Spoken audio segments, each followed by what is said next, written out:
Fala pessoal, estamos aqui hoje para gravar mais um EvoCast. Meu grande amigo Matheus Rangel, do ramo offshore aí, conhecido aí nas redes sociais, no YouTube, Instagram, ajuda muita gente aí a trabalhar embarcado, está sempre compartilhando conteúdo. E o mercado offshore tem tudo a ver com o nosso mercado de energia solar, né? Que é mercado de energias. É o que move o mundo, que move uma nação, que fez o homem chegar onde a gente está hoje, né? É o domínio da energia.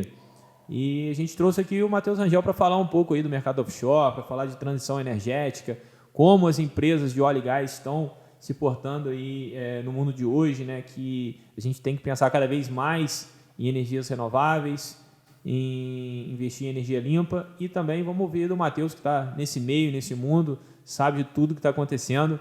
Fala, Matheus. Fala, Rafa. Fala aí os telespectadores aqui do nosso amado e eu acredito que ainda vai alcançar muita gente, hein? EvoCast. É minha primeira vez que eu falo, tá, Rafa? De outro setor que não é da área de óleo e gás, na área de energia, que é na parte de energia solar. Para mim é uma satisfação muito grande. Primeiramente também, né, por ser prata da casa aqui, né, Cordeiro Cantagalo, falar próximo é muito melhor do que falar em outros ambientes, porque aqui eu me sinto mais confortável e eu tenho certeza que a troca hoje vai ser muito boa. Pô, legal, Matheus. Fico feliz também. Seu primeiro podcast, primeira participação fora do mercado offshore aí, mas tenho certeza que vai ser muito construtivo aí para todos que estão assistindo. Para mim também, quero aprender um pouco aí a sua visão, que está em outro setor, que tem uma sinergia total com o nosso, né? Que na verdade as empresas offshore estão caminhando para o mercado das renováveis, né? Estão aí já começando a dominar também o mercado das renováveis, que são as empresas mais poderosas do mundo, são as empresas de óleo e gás, né? Vieram aí do século XX, construíram um legado muito grande no século XX, que era o século do petróleo, né? O combustível do século XX era o petróleo, mas o combustível do século XXI são as energias renováveis, né? E queria saber um pouco de você, o que você vê em relação a isso, o que você está sentindo no mercado, essa transição energética aí, o que você vê a nível mundial, a nível Brasil? Bom demais. Eu estou no ramo de petróleo desde 2011, né? Eu comecei bem nos primórdios, comecei com 19 anos na área de óleo e gás. E desde então eu nunca via as empresas se movendo, né, para essa questão da transição energética. Para falar a verdade, eu comecei a escutar esse termo transição energética de 2020 para cá. Matheus, eu comecei a pesquisar um pouquinho mais sobre. Só que as próprias empresas da área de óleo e gás já começaram a querer se desvincular, né, da matriz energética que é o petróleo, né, vamos dizer. Não, Matheus, como assim, né, se desvincular? Sendo que às vezes é a matéria-prima, né, que fortalece o caixa da empresa. É questão mesmo de posicionamento de mercado, né? Os próprios acionistas, hoje em dia, com a agenda ESG, né, as empresas elas precisam se posicionar de uma maneira mais sustentável no mercado.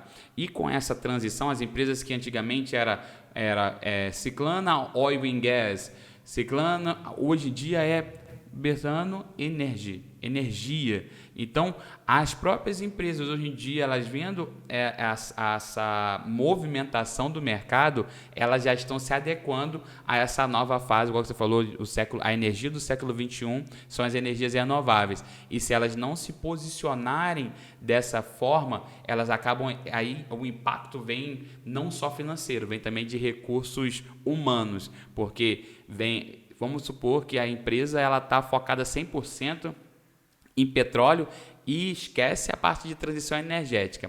Hoje em dia, as pessoas, ao entrar numa empresa, elas não olham só a questão, é uma grande empresa. Não, o que essa empresa faz? Qual é o impacto dela no mercado? E aí, esse impacto, esse posicionamento da empresa ajuda muito a trazer novos talentos. Então, quando a empresa se posiciona de uma maneira sustentável, que cumpre a agenda ESG, para quem não sabe o que é ESG, vem do inglês Environmental, depois Social e depois Governança, que é de governança. Então, seria o ambiente, o meio ambiente, a parte de social, a parte que inclui diversidade, que inclui inclusão, equidade racial, equidade de gênero e racial também. E vem a parte de governança, que vem a parte como que essa empresa ela gere, né? Faz essa governança interna dela e também o impacto que gera para a sociedade. Então, eu acredito muito, Rafa, que de agora, né? Vamos assim dizer, do momento que a gente está falando agora, a daqui mais ou menos uns 5, 6 anos, as empresas vão começar a se posicionar muito mais, tanto em redes sociais quanto em eventos, do que o que a gente viu aqui até agora, visto que a gente vai ter agora, em mês de junho, um grande evento lá no Rio, no Hotel Fairmont, que é o Fórum ESG, que é realizado pelo Instituto Brasileiro de Petróleo. Ou seja, o Instituto Brasileiro de Petróleo está cada vez mais ajudando as empresas a fortalecer essa questão da transição energética dentro do próprio ambiente, que é antigamente, né, um ambiente totalmente de petróleo e gás, e hoje nem tanto. Pô, bem legal, Matheus, bem legal. Eu também visualizo muito isso, essa transição, né? Eu mesmo, quando eu fui estudar engenharia, estudei engenharia mecânica, estudei ali na UERJ de Nova Friburgo, e é um polo muito voltado para o mercado de óleo e gás, né? Eu entrei na faculdade pensando em trabalhar embarcado, pensando em trabalhar no mercado de petróleo, mas aí no meio da faculdade fiz um intercâmbio, morei no exterior, e acabei conhecendo um pouco mais do mundo, né? E vendo o que estava acontecendo lá fora. Isso foi em 2014, 2015.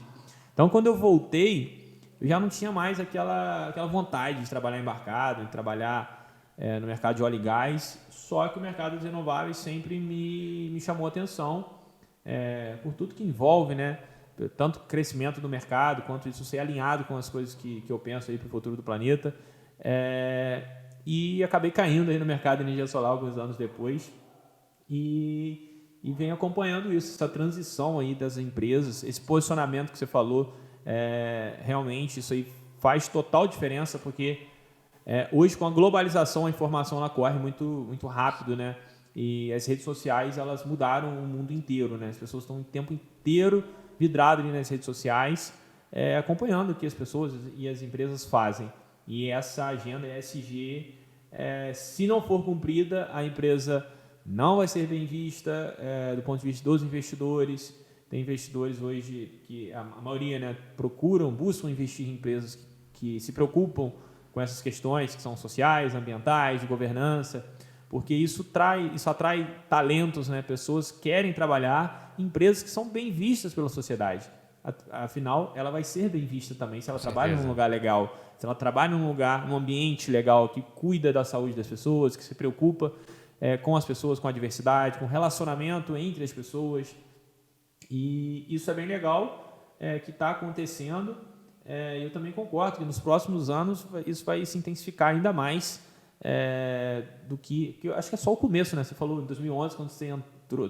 Foi 2011, quando você entrou, você nem ouvia falar. Eu também não. Eu acho que isso veio mais forte agora, principalmente pós-pandemia, né? Sim. Foi uma virada de chave aí no mundo. Muita coisa está mudando pós-pandemia, né?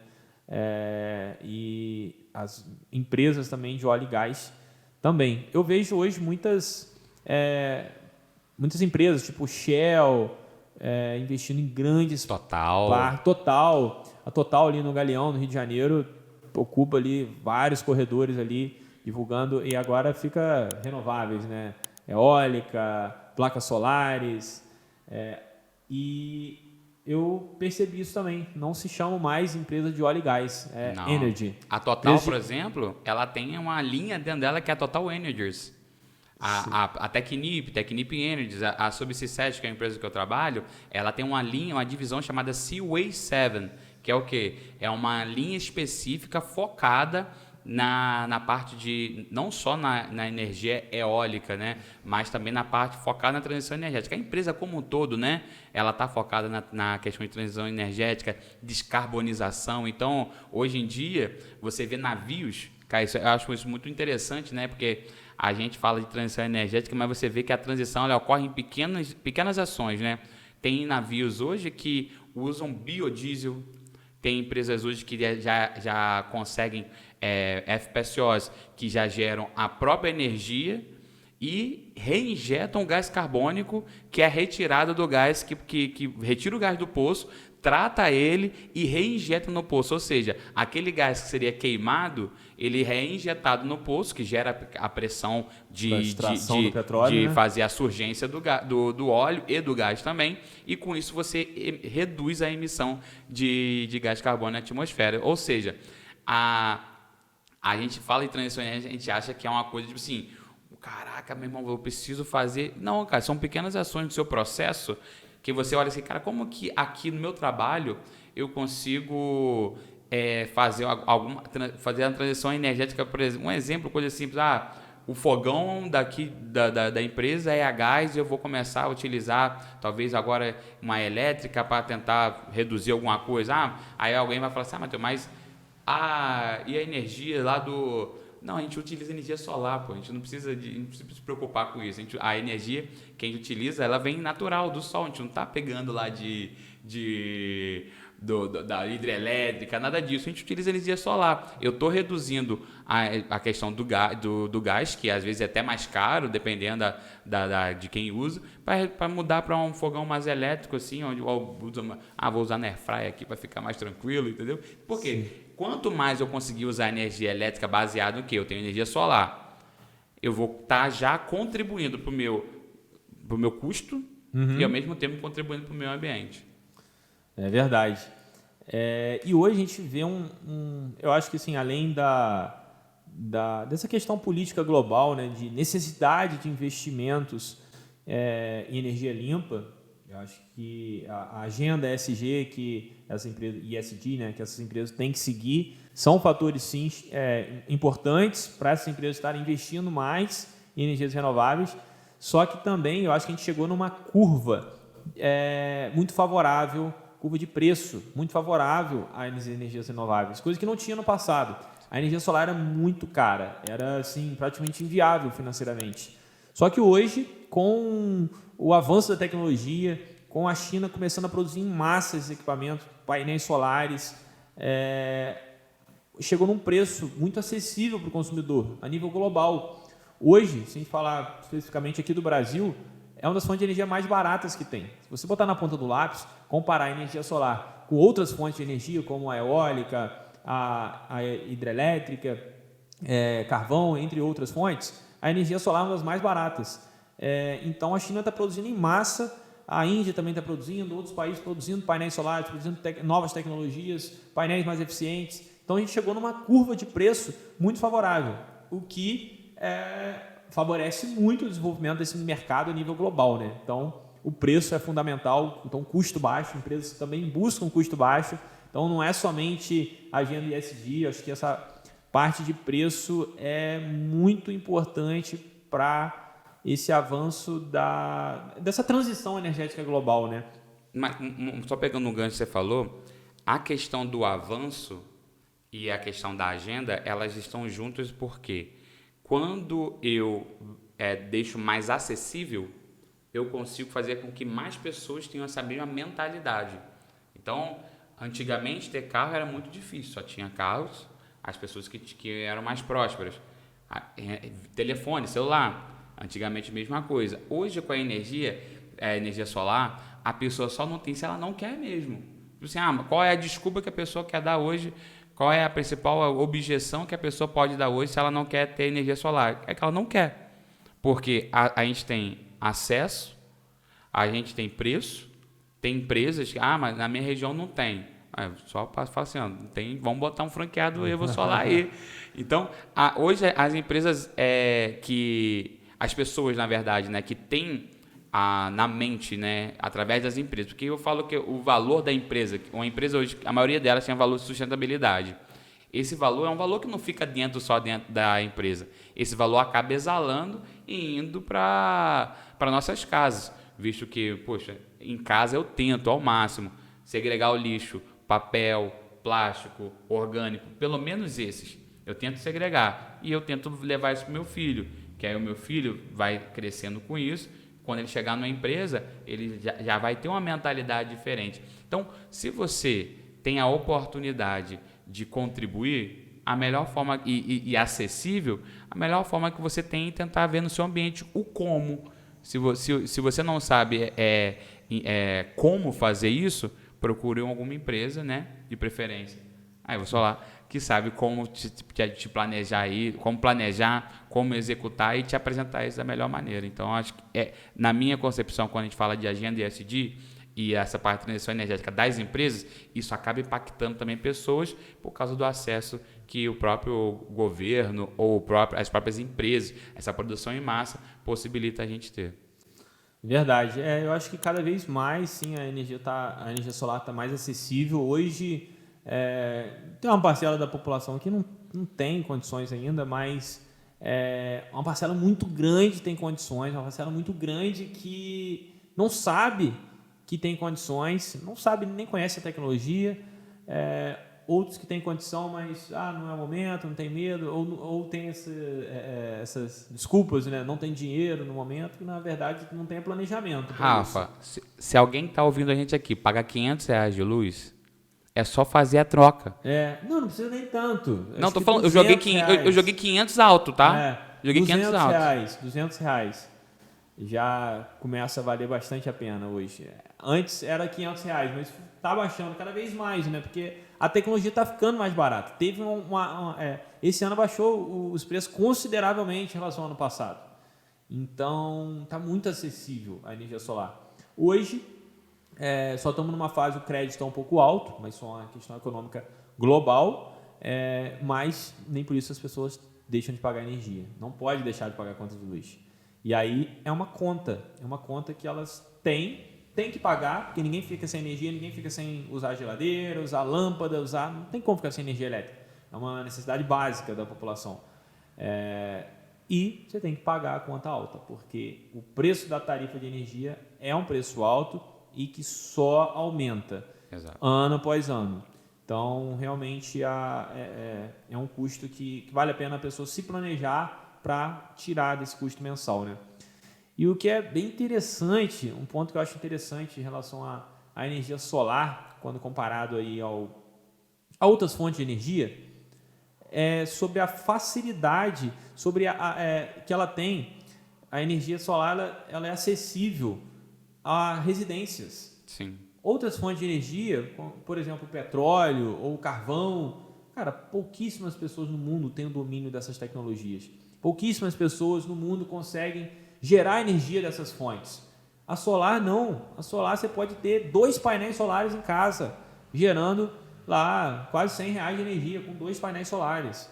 Então você consegue distribuir a energia, a geração de energia. Por isso que ela veio para o Brasil com o conceito de geração distribuída. O nome técnico disso no Brasil é geração distribuída, que a geração de energia ela sempre foi centralizada, né? Em grandes usinas que geravam muita energia. E hoje ela está sendo distribuída. Muitas usinas pequenas, no telhado das casas, dos comércios. Então o cara tem lá 2 painéis solares, ele tem uma pequena usina de geração de energia. Ele pode ser autossuficiente em energia, coisa que no passado, há 10 anos atrás, era impossível. Falar 5 anos atrás, tinha pouca gente fazendo. O mercado de energia solar, há 5 anos atrás, ainda estava engatinhando. Ele cresceu muito aí de 2018 para cá, com o barateamento da tecnologia, né? E também a comunicação, as pessoas sabendo... Começou a ter mais informações sobre, né? Isso, mais informações, porque teve os early adopters lá, né? A galera que entra no início da tecnologia, que arrisca, que mete a cara, e depois a tecnologia começou a ser disseminada, né? Outras pessoas conhecendo. Hoje em dia, é difícil... Você vê quem nunca ouviu falar de energia solar. Tem muita gente que ainda não sabe como funciona. Na verdade, acho que a maioria ainda não sabe como funciona de fato. A maioria sabe que dá algum desconto na conta de luz, mas não sabe exatamente o que é. Que é um desafio agora nosso, né, do setor, o pessoal que trabalha com isso, educar o povo, educar a população sobre essa tecnologia, sobre os benefícios, sobre quanto que vale a pena você ter sua própria usina de geração de energia. Coisa que não era possível, né, no mercado outros mercados de energia, né? Não é só óleo e gás. Uma pergunta. Agora aqui, né, eu venho participar do podcast, venho perguntar para a pessoa, é possível vender essa energia que a gente gera na nossa casa? Então, vender não é o termo correto, né? É possível você gerar crédito para outras pessoas. No final dos contos, o pessoal vende. Acaba vende, sendo uma venda, né? Mas não é o comércio, não é? não é o comércio, assim, não é o termo correto, porque não é correto você vender energia. Quem pode vender energia são comercializadores de energia ou as distribuidoras. Então, o termo técnico correto não é vender, mas na prática o que acontece é que as pessoas estão vendendo energia. Sabe o que eu te perguntei isso? Porque eu indo para Cambuci, eu passei, eu vi muitos painéis solares, mas muito. Eu falei assim, gente, cara, é impossível que esse cara deve ter uma casa para consumir isso tudo. Então, vou te explicar uma coisa que funciona quase como uma venda de energia. Uma grande usina pode ser feita, uma usina aí de 3 a 5 megawatts, que é um investimento aproximado de 5 milhões de reais. Essa grande usina ela pode ser feita para gerar energia para muita gente, no modelo cooperativa. Essa usina ela vai pertencer a uma cooperativa, e aí vai ter um administrador da cooperativa, né? Geralmente é uma empresa que administra, e aí começa a vender créditos de energia para os cooperados. E aí, por exemplo, se o Matheus não tem energia solar em casa e ele quiser ter um desconto de 10% na conta de luz, 15%, às vezes até 20%, ele pode se tornar um cooperado dessa cooperativa. Você vai assinar um papel, um termo onde você assume ali que você está se tornando um cooperado, e aí essa cooperativa vai ceder crédito de energia para a sua residência, sem você fazer investimento nenhum. Você tem basicamente que assinar os termos, tá, de acordo com os termos ali da cooperativa. E contribuir com esse crédito que eu compro. E contribuir, exatamente. Você vai comprar, ao invés de você pagar energia para a concessionária local, no caso a sua é a Enel, né? Você vai pagar a cooperativa. Você vai continuar pagando o mínimo na conta de luz e vai pagar a cooperativa. E aí a cooperativa ela vai ser remunerada pelo Matheus. Na verdade, o que a cooperativa está fazendo é vendendo energia para o Matheus. Isso, só que eu não pago diretamente, eu tenho um benefício da Enel de pagar o mínimo, e sim, aquilo que eu pagaria de luz eu pago para a cooperativa. Você paga para a cooperativa. Com desconto de 20%. O valor total final você tem 10% de desconto. Contando essa conta no mínimo, mais o que você tem que pagar para a cooperativa, você tem 10% de desconto na conta de luz. No final das contas, isso aí, na prática, é vender energia. Só que o termo técnico correto não é, porque você é um beneficiário da cooperativa. Você está ganhando crédito, porque afinal você é um contribuinte da cooperativa. Então você tem os benefícios disso. Você não está de fato comprando, você está investindo e recebendo para o alto benefício, né? Mas tem uma parte boa nisso, porque por mais que as pessoas podem olhar isso da maneira financeira, mas eu estou gerando também um impacto no meio ambiente, porque eu acabo contribuindo, com certeza, para a geração de energia limpa. Com certeza. Esse modelo de cooperativa é fantástico, porque ele permite muitas pessoas que não podem hoje ter sua própria usina gerar sua própria energia. Por exemplo, quem mora em apartamento tem uma dificuldade maior em gerar sua própria energia, por conta de local para instalação dos painéis solares. Muitas vezes o prédio não tem espaço suficiente para atender projetos de energia solar de todos os condôminos. Então, e não é todo mundo que tem a casa de um parente que pode instalar as placas solares. É difícil para a maioria. Então, é um perfil de cliente que a cooperativa atende muito bem. Até que um dia... Então, essa pessoa pode se tornar um cooperado dessa cooperativa, receber o benefício de 10% lá na conta de luz, e o dia que ela tiver capital ou possibilidade, não só capital, né, mas possibilidade de espaço, de ter ali sua própria usina de geração de energia, ela faz investimento. E aí, encerra ali o contrato com a cooperativa e começa a gerar de fato sua própria energia para cobrir ali 80%, 90% do seu consumo. Aqui na região tem alguma cooperativa? Nossa região aqui no interior do Rio de Janeiro ainda não tem. Onde isso está muito forte no Brasil é em Minas Gerais, principalmente. O estado de Minas Gerais é onde tem o maior número de cooperativas de energia solar do Brasil. Por conta de vários motivos, né? Minas Gerais tem uma das melhores insolações do Brasil. Norte de Minas Gerais, região de Montes Claros, tem muito sol. E, além disso, lá tem incentivo de ICMS. Você tem um benefício ali que você não paga ICMS sobre a energia gerada, o que não acontece em outros estados. Outros estados você consegue abater o quilowatt-hora, mas não abate por completo, porque o resquício do ICMS ainda fica. Entendi. Já em Minas Gerais você tem isenção total do ICMS. Então, do ponto de vista pro investidor, que é quem está botando dinheiro para ter o retorno financeiro, os investidores das cooperativas, eles vão ter um retorno financeiro melhor. Então, por isso, Minas Gerais, o mercado de cooperativa de energia solar é o mercado mais desenvolvido do país. Perfeito. E a tendência é que continue crescendo esse mercado, né? E realmente isso aí que você falou é um incentivo, né? Quem não pode ter sua própria usina no momento, por questão de espaço ou qualquer outro motivo, ele assina um papel e se torna um cooperado. E eu agora eu fiquei interessado nisso porque às vezes eu tô aqui em Cordeiro e não tenho intenção assim, cara, eu tô numa casa hoje que eu nem sei se eu vou permanecer aqui, não quero fazer esse investimento. Eu consigo comprar de qualquer lugar do Brasil ou não? Não, essa cooperativa ela tem que estar instalada dentro da área de concessão, da mesma concessionária de energia. Ou seja, se sua casa está dentro da área da Enel, eu tenho que comprar da Enel. Tem comprado uma cooperativa que está na área da Enel. Na área da Enel. Isso, no estado de Janeiro poderia ser Campos. Campos é um bom local para se instalar uma cooperativa. Tem muito sol, tem boas terras, né, planícies, onde é fácil você construir uma grande usina.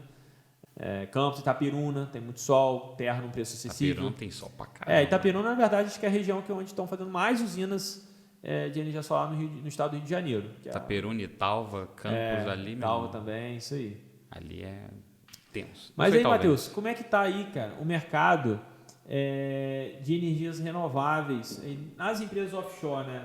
O que você vê de oportunidade para quem quer trabalhar no setor? Por exemplo, na Shell, você acompanha, você vê alguma coisa em relação a vagas? Você vê abrindo vagas nesse sentido? Essa pergunta é muito boa, Rafa, vou te falar, porque hoje a maior dificuldade da gente ter, por exemplo, eólica offshore não é questões das empresas quererem investir, que as empresas querem. Isso é uma questão da regulação. Então, hoje a gente tem aí a dificuldade da regulação das eólicas offshore. E aí tem uma associação que está trabalhando fortemente para conseguir, né, junto com o governo, ter esse marco regulatório, vamos assim dizer, para começar a vir as eólicas offshore para o Brasil, que é a Abeólica. Eu aconselho qualquer um depois dar uma pesquisada, porque o trabalho deles é um trabalho muito legal e eu tenho certeza que vai esclarecer muita coisa. E aí, quando a gente fala de oportunidades na área de renováveis, a maioria das oportunidades que hoje a gente vê no Brasil, que a gente consegue perceber, são empresas como Total, Shell, a maioria das operadoras, né? Total, Shell, tem sempre ali profissional da área de energias renováveis ou transição energética. Só que hoje em dia, a maioria das empresas, até não operadoras, tem pelo menos um que vai abrir caminhos, possivelmente para mim, para qualquer, talvez para você que está assistindo ou ouvindo a gente, que aí começa a partir. Só que a gente já tem empresas que elas não estão offshore, mas elas estão próximo do mar, principalmente no Nordeste. A própria Siemens, a Siemens é uma empresa alemã que ela tem a Siemens Gamesa, que é fortíssima fora do Brasil, que aqui no Brasil agora fora do Brasil, que aqui no Brasil já está também com operações. A GE, GE fortíssima americana, ela tem a GE Renewables, que é a parte de renováveis, tem a Vestas, tem várias outras empresas que são fabricantes nessa parte, né, quando a gente fala de renováveis, é mais na parte eólica, né, onde a gente vê mais a presença deles. Só que aí a gente, quando a gente fala também na parte de, pensando, né, nessa parte em meio ambiente, uma empresa que ela não tem eólica offshore, ela não tem painel solar, mas ela contribui com a descarbonização, essa empresa também ali ela está focada nessa questão de transição energética também, mas por mais que ela não consegue mudar a matriz energética, ela consegue gerar menos impacto no meio ambiente e na sociedade. Então, oportunidades não tem tantas, mas eu acredito muito que tendo esse marco regulatório, né, que possibilitando empresas offshore, fazendo as eólicas offshore, igual que tem, Taiwan está voando com energia eólica. Conheço várias pessoas brasileiros que estão embarcando lá como surveyor, fazendo trabalhando com a ROV na China. A maior turbina eólica que produz, eu acho que eu vou falar o número aqui, eu acho que eu vou errar, não tenho 100% ao certo. Eu vi esses dias aqui, acho que é mais de 6 mil quilowatts, eu não sei se 6 mil, enfim, eu não lembro, mas é a maior do mundo, está na China. Na Normal, China. né? Todo mal do mundo tá na China. Até uma usina de energia solar. A maior usina solar offshore, já viu? É na China. Vi. Eles colocaram em círculo assim e jogaram pro mar. Gigante. Então, eu sou da área de óleo e gás, mas hoje o meu conteúdo é mais na área, eu tento trazer o máximo conteúdo na área de energia. E eu vejo que o Brasil tem um forte potencial. A questão toda que breca a gente de evoluir exponencialmente é porque nós temos uma matriz energética muito forte, que é o petróleo. Sim. E aí a gente tem uma matriz energética boa, a gente precisa de um marco regulatório, mas também a gente precisa focar na transição energética. E aí o desafio é como que a gente consegue unir todos esses interesses em um quórum, né, comum assim, para a gente conseguir gerar um impacto que a sociedade precisa e que também consiga ter negócios sustentáveis. Então, essa para mim é o maior desafio hoje, quando a gente fala sobre oportunidades, é a gente conseguir vincular esses 3 pontos, fazer com que as empresas não deixem de lucrar com a matriz energética que elas têm, mas também consigam olhar para ter o apoio do governo para esse marco regulatório, para que consigam gerar oportunidades para as pessoas na área de transição energética, vamos dizer, não na área de transição energética em si, mas mais na área de eólicas offshore, que para mim que eu acho que é o maior desafio hoje do mercado. Realmente, essa parte do marco regulatório, não sabia disso, mas você está falando que não existe ainda um marco regulatório forte e isso fica muita incerteza, né, para as empresas investirem. O investidor ele quer alguma segurança, né, para ele fazer o investimento. Os investimentos são astronômicos, né? Sim. O Rio de Janeiro agora assinou uma carta de intenção ou compromisso, não lembro o nome da carta, junto com a Total, para começar a fazer uns estudos de eólica offshore. Só que para conseguir, de fato, concretizar, precisa de vir algo maior para conseguir já cair dentro. Entendeu? Eu acredito que, com muita fé, até 2024, no máximo, assim, a gente já tenha algo estruturado para conseguir ter operações de eólica offshore aqui no Brasil. Sim, engraçado, porque a solar ela é muito mais nova no Brasil, o mercado da solar é muito mais novo do que o mercado da usina eólica. Sim. E não tem regulação para as usinas offshore. Offshore é eólica. Offshore é eólica. Que é uma coisa muito nova, né? Aqui no Brasil... entendi. É eólica offshore. E é o tchan do momento aí, exato. Né? O pessoal está falando, quando o potencial, né? O potencial. De ventos que tem nos mares. O Brasil, se eu não me engano, é o país que tem a maior extensão de costa, um dos maiores países com extensão de costa no mundo. Sim. Então, tipo assim, é literalmente do Oiapoque ao Chuí. Você consegue botar... Aí tem lugares que tem mais vento. Ali o Nordeste, devido ali tem uma questão do Pacífico, aí você vai um pouquinho mais ao sul, você consegue ter bastante vento. Tem a questão da profundidade, tem isso tudo. Mas hoje em dia, com tecnologia, tem torres eólicas que não são fixadas no fundo, não é chumbada, vou usar um termo bem... flutuante. É flutuante. Caraca. Entendeu? Você faz o estalhamento dela, você bota âncoras ali para manter ela dentro de um raio. Mas tem como fixar também no fundo do mar? Tem como fixar através de que a gente chama de piles, né? Que aí são estacas de sucção que você coloca lá no fundo e você faz a fixação, igual a plataforma de petróleo. Igual a plataforma, sim. É igual a plataforma de petróleo, entendeu? Qual a distância, só por curiosidade? Varia muito por exemplo, eu acredito que, acho que o lugar mais... na Noruega, se eu não me engano, tem fazendas eólicas a 200, 300 metros da costa do mar. Você vê, assim, é uma bem próxima do assim, é um paredão mesmo, assim, só de pá eólica. Tá forte dessa... Noruega tá forte, Taiwan tá forte, Holanda tá forte, Escócia, a Europa, né, como um todo, porque a Rússia deu uma quebrada, né, nesse pessoal, porque cortou o gás. Aí a Alemanha estava numa pegada verde maneira, só que aí a Rússia cortou o gás. Como que aí vai matar um monte de frio? Começou a gerar energia com carvão, entendeu? E aí é onde vem a questão assim, caraca, como é que eu faço essa transição para não ficar usando isso aqui há muito tempo? Vamos para a eólica. E aí começa. Aí você vê uma facilidade do governo, o governo acaba facilitando a instalação desse tipo de energia. Por quê? Porque o impacto que gera para a sociedade assim, é horrível. E aqui no Brasil a gente não tem esse fator. É um termo, pode ser um termo até ruim, mas esse fator cagaço, assim, né? A Sim. nossa matriz energética é muito boa, cara. A gente tem tem muita água aqui, né? Tem só, acho que 60%, 70% da energia do Brasil é hidrelétrica. Hidrelétrica. Então, tipo assim, pra gente precisar partir 100% pra eólica, cara, a gente tem que estar muito na merda. Sim. Muito na merda. Com certeza. E aí, é aí que eu tô falando. Como que a gente aqui, a gente está discutindo, mas como que a gente consegue alinhar esses interesses?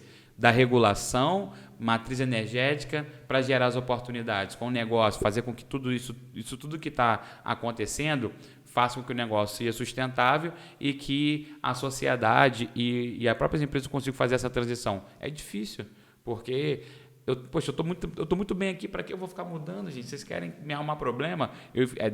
É a mente, talvez, de quem lá tá dificultando esse processo. Não sei se tem a parte ambiental, pode ser que tenha também. Qual é o impacto ambiental que uma fazenda offshore gera? Tem ali seus impactos ambientais. Sim. Mas mas é um jogo de política e interesse muito grande, né? Sim, aí a gente sobe... O mercado de energia é um dos mercados mais politizados do mundo, porque é a base de uma nação, né? Com certeza. A China, inclusive, esse desenvolvimento astronômico que a China teve nas últimas décadas, o que ela investiu principalmente?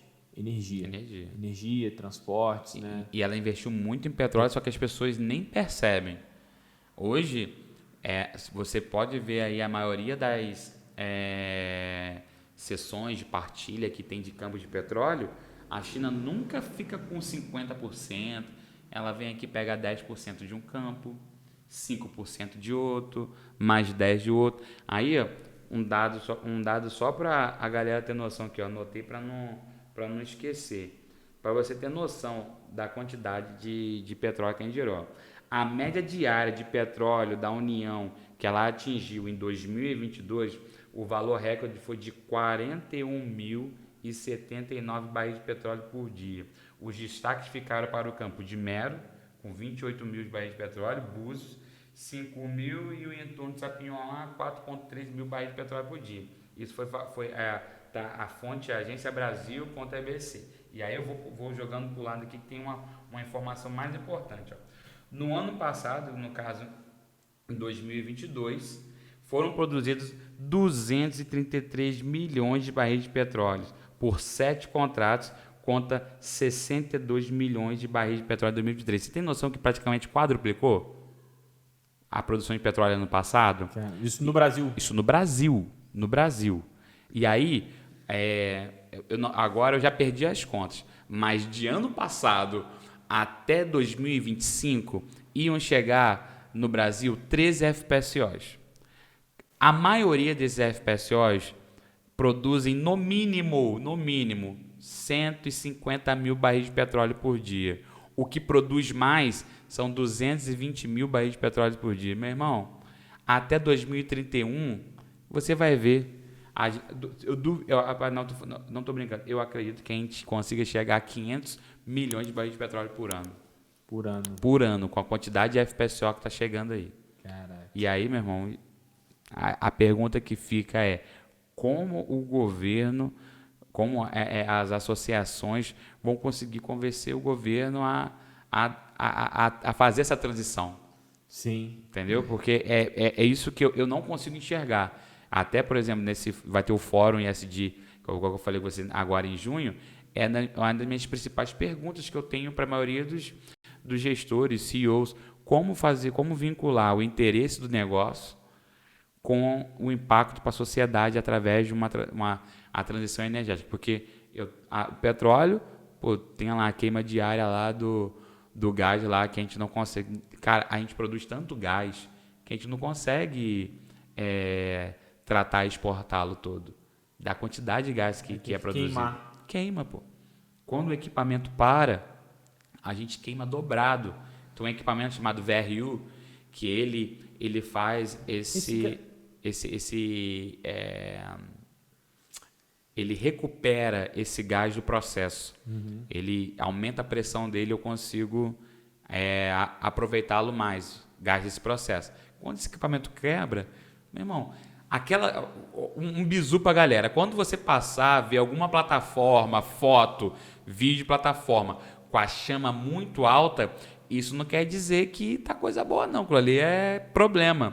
É a planta que caiu, alguma coisa assim. A chama tem que estar pequenininha, porque quanto menos eu queimo gás ali, mais eu estou aproveitando o gás do processo para gerar energia, sim, reinjetar gás para o sistema. Queima, não pode jogar aquele gás na atmosfera sem queimar, né? Não, tem que ser queimado. Que gás que é aquele?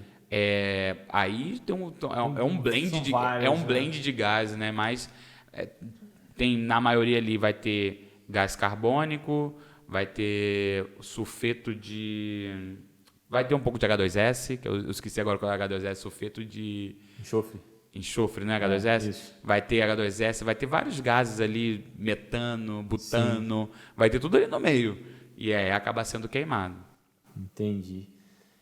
Matheus, e os carros elétricos nessa história toda? O que você acha sobre os carros elétricos? Cara, o Brasil, tá? Não está preparado ainda para ter gás elétrico. A infraestrutura do Brasil ainda não está preparada para esse tipo de situação. Visto que eu vi um vídeo esses dias de uma...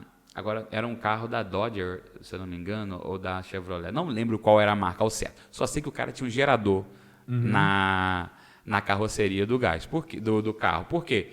Ele não tinha onde parar para abastecer o carro dele. Então, o carro elétrico, ele é muito beautiful people, vamos falar assim, é muito beautiful falando, né? Nossa, não temos carros elétricos, não sei o quê. Mas eu não sei o impacto, por exemplo, que a bateria de lítio, não é? Sim, o carro. Sim. Eu não sei o quanto a bateria de lítio, o descarte mal realizado dela impacta, por exemplo, no meio ambiente. Eu não sei se uma cidade, por exemplo, como Cantagalo, teria a capacidade de ter um carro elétrico se eu não tivesse o meu posto em casa ali. Então, o Brasil ele não está preparado, na minha opinião, por questões de infraestrutura. Sim. Mas não estar preparado não significa que não pode também se preparar, né? Aí vem a questão, né? Eu não estou preparado. Isso gera oportunidades para... Exatamente, eu acho que Sim, realmente, essa questão das baterias é uma incógnita. Eu também não sei, não vi estudos a respeito, gostaria de ver, assim como o descarte dos painéis solares. Sim. Quanto, de fato, os painéis solares impactam o meio ambiente, o descarte deles impactam ali no meio ambiente? Vai ter reciclagem disso? Eu sei que tem empresas caminhando para esse sentido, estudando sobre reciclagem, se capacitando para propor, né? Aí vira uma oportunidade de negócio para elas também, e vai ter muito painel solar aí para descarte aí daqui uns 25, 30 anos, né? Que é mais ou menos ali o tempo de vida útil dos painéis solares, mas é uma incógnita, assim. Sim, tudo que eu sei é que ela, no final dos contos, é uma tecnologia bem mais limpa do que fontes não renováveis, mas sim gera essa dúvida, né? O descarte, o lixo, o tratamento do lixo. E as baterias também, né? Porque bateria você não pode jogar em qualquer lugar. Sim. Você vê que tem locais corretos para você fazer o descarte de pilhas e baterias. Tem pontos de coleta disso. Você não pode jogar no meio ambiente. Senão você pode gerar uma poluição ali na terra e tal. E não sei como vai ser. É uma incógnita que a gente precisa de uma resposta aí nos próximos anos. Porque tá todo mundo caminhando para esse lado, transição energética, renováveis e tal, mas aí tem esses problemas também. Eu acho que o processo de educação da sociedade vai ser o maior desafio, não só do governo, mas das empresas, sabe? Tipo assim, você pode ter um carro elétrico, mas e quando você não quiser mais ele? Como que vai ser? Sim. E aí, tipo assim, eu vou ter uma oficina para desmanche de carros elétricos, que aquela oficina vai ser credenciada com a Tesla para fazer a remoção dessa bateria. Sim. E só voltando naquela parte que você contou do Brasil não estar preparado para os carros elétricos, Eu concordo que não está preparado, mas eu acho que ele pode sim se preparar. Sim, com certeza. Assim, eu acho que é o que está acontecendo. Assim, é uma tecnologia muito nova, muito recente, cara ainda, acessível a poucos. Então, são esses poucos que têm hoje condição de comprar, que vão investir nos seus carros elétricos. Geralmente, essas pessoas moram em grandes centros, Rio, São Paulo, Curitiba, outras capitais, que estão tendo seus carros, comprando seus carros elétricos, tendo seu próprio posto de abastecimento em casa, ou mora num prédio onde o condomínio resolveu investir em pontos de carregamento, e aí tem mais condomínios também que podem ter acesso a um carro elétrico. E aí começa, né, novos postos elétricos sendo construídos. Hoje acho que você tem aplicativos onde você consegue mapear no Brasil inteiro onde tem pontos de carregamento, que é uma preocupação, né? E a pessoa paga? A pessoa paga essa energia? Como Acho que paga, e hoje tem muita gente oferecendo isso de forma gratuita. Por exemplo, o Posto Ipiranga. O Posto Ipiranga está usando isso como marketing, né? Um marketing verde. Abasteça seu carro elétrico de graça no Posto Ipiranga. Pô, o que eles ganham com isso? Em dinheiro direto? Nada. Posicionamento de marca, muito. Posicionamento de marca? Muito. Marketing, né? Visibilidade. Pô, nossa, que legal. O Ipiranga oferece de graça abastecimento. Cara, para todo mundo? Sim, para todo mundo. É pouca gente. Para todo mundo, mas assim, é 1% dos clientes deles. Para todo mundo representa uma pequena porcentagem de pessoas, então é barato para eles. E uma pergunta, Rafa, você acha que o carro elétrico ele vai popularizar igualzinho as placas solares? Igualzinho não. Por quê? Porque as placas solares, elas, se a gente avaliar o investimento em si, é um investimento que vale muito a pena financeiramente. Então, a conta fecha, né? Se paga, você tem um retorno em 3 anos. O carro elétrico não. O carro elétrico é uma conta que não fecha ainda. Porque acaba sendo também um passivo para você ali, né? Durante... Dá um problema, uma pane, sei lá. Sim, o carro elétrico hoje é luxo. Hoje, você ter um carro elétrico é luxo para seu conforto e tal, para sua ideia, você poder falar que você tem um carro elétrico, ou você ter o prazer de ter um carro elétrico, saber que você está contribuindo para o meio ambiente, mas, financeiramente, é caro. Não vale a pena. Se você botar na ponta do lápis, vai demorar 15 anos para pagar um investimento, sei lá, com a economia de combustível, né? Estou chutando aqui, mas lógico, estão cada vez avançando, tendo veículos mais avançados, mais eficientes, com valor menor de investimento. Só que ainda falta um caminho aí pela frente, mas tá caindo bastante, cara. Está avançando bastante nesse sentido. Então, investindo mais em tecnologias de baterias cada vez mais eficientes. E a bateria acho que é o grande ponto do carro elétrico, né? É o que encarece muito o carro elétrico. Bateria de lítio são caras. Tem um cara no LinkedIn, quer ver? Ele falou exatamente isso. É o Galto. Marcelo Galto. Já gravei live com ele, só eu não lembrava o primeiro nome dele. Marcelo Galto, ele fez um comparativo dizendo a questão de carro elétrico com carro a álcool. Falando da questão que era mais econômico você ter um carro a álcool do que um carro elétrico. E gerando menos impacto para o meio ambiente. Não sei se caso alguém queira conhecer mais o trabalho dele, é um trabalho incrível. Quando eu gravei live com ele, ele era ainda operador de produção na Petrobras e agora ele já está na parte de marketing estratégico. O cara, ele evoluiu pra caramba. Tá morando até no Rio, acho que até vale a pena tentar ver aí uma possível live com ele, que ele é um cara super acessível e teria bons embates, assim, teria uma discussão saudável sobre carro elétrico versus carro convencional. Pô, excelente discussão. Vou procurar depois, Marcelo saber. Galto. Marcelo Galton. Galto. Marcelo Galto. Procurar depois esse estudo aí. Ele apresenta o estudo em detalhes? Detalhe. Vai lá depois no perfil dele. Vou dar uma olhada lá. Ele é fera. Vou dar uma olhada, com certeza. E aí? Você que manda, se você quiser falar um pouquinho de outras oportunidades, de offshore, alguma coisa assim. Acho que... Ou se você estiver tranquilo, a gente... Já estamos fechando aqui, já 1 hora já de podcast. podcast. Caraca, voa. Voa, o tempo voa. Acho que tá legal já deu bater um papo legal aqui. Fala um pouco melhor só do seu trabalho aí, para o povo conhecer também. Excelente. O melhor sempre fica pro final, tô brincando, gente.